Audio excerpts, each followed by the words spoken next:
দিয়ে পাত্র দিয়ে অজুর পানি নিয়ে আসছি বিষ্ণুনবীর জন্য, এনে দিলাম।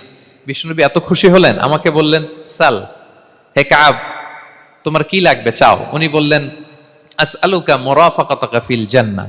উনি বললেন ইয়া রাসূলুল্লাহ, আপনি যদি কিছু চাইতেই বলেন তাহলে আমি জান্নাতে আপনার সাথে থাকতে চাই। দেখেন কিভাবে ওনারা সুযোগ কাজে লাগাতেন। অজুর পানি নিয়ে আসছে, বিষ্ণুনবী খুশি হয়ে গেলেন, বলেন তুমি কি চাও? বলে আসআলুকা মুরাফাকাতাকা ফিল জান্নাহ, বড়টাই চাইছে, ছোটখাটো জিনিস চাই নাই।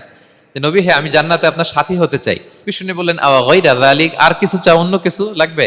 বলতেছে না, উরিদু যাক, শুধু এইটাই চাই।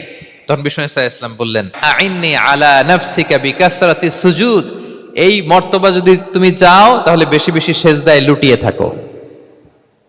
আলাইকা বিকাসরাতি সুজুদ, বেশি বেশি সেজদা দিও। যদি সেজদায় পড়ে থাকতে পারো তাহলে জান্নাতে আমার সাথী হতে পারবা। আল্লাহু আকবার।